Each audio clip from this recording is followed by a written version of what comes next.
Hi there. I'm Christine Dunbar from speechmodification.com, and this is my Smart American Accent Training.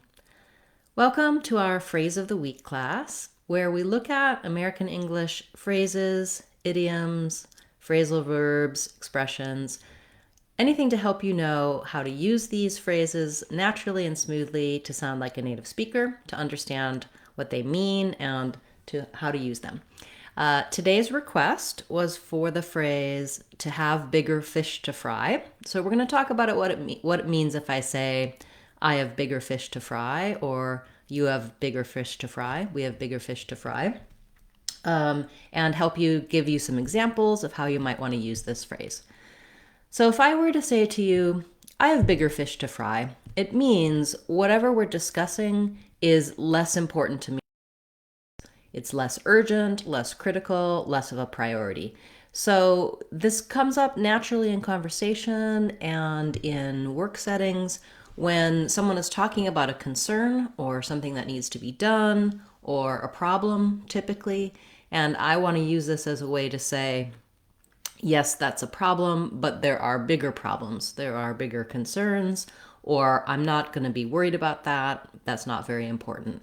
It is a polite way to say it, typically, because it doesn't necessarily mean that what you're bringing up is not important, but it's saying in the relative scheme of other things we need to deal with, there are bigger fish than this little fish that you're talking about.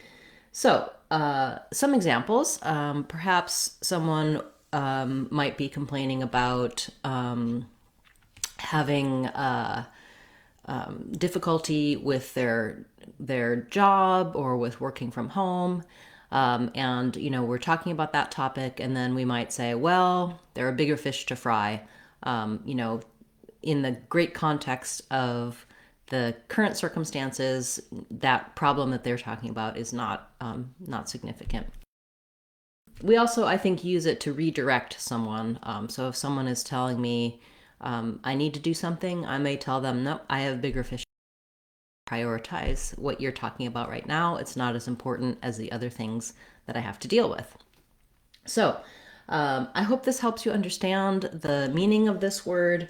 In one sense, it doesn't really make a lot of sense literally. If you think about, though, bigger versus small versus less important, that's a way to remember what it means. And one thing to watch out for when you're using idioms is that oftentimes the exact wording is important. If I say and change, for example, if I were to say something like, I have bigger fish to cook, it wouldn't same meaning. An idiom is typically a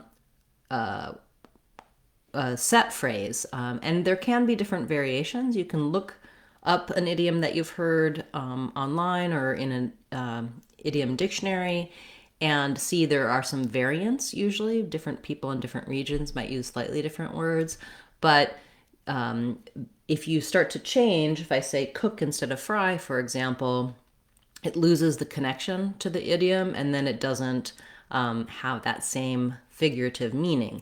And so one